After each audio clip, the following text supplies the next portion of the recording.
pickup truck parked over the sidewalk with a smashed window and bullet holes on the side.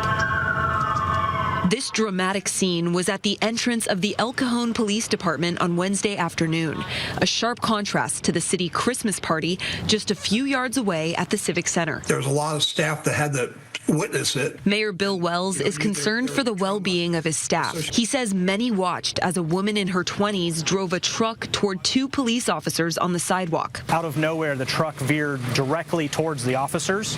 The officers tried to get out of the way, but the truck turned quickly and actually struck the sergeant, throwing him into the air. Police say the woman then backed up and moved toward them a second time. That's when the sergeant and another responding officer opened fire, shooting the driver multiple times. She later died in the hospital. What type of impact do you think this had on the people who had to see that?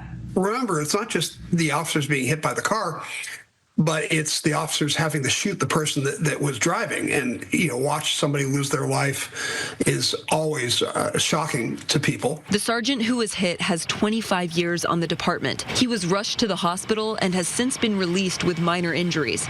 San Diego police are investigating the reason the driver acted that way. Wells says an incident like this could be traumatizing to witness. Sometimes they may not feel anything at first, and they'll say, I'm perfectly fine.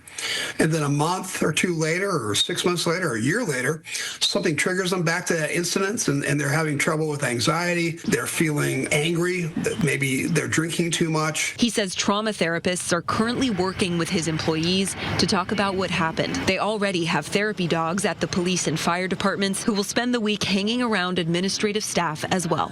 Perla Shaheen, ABC 10 News.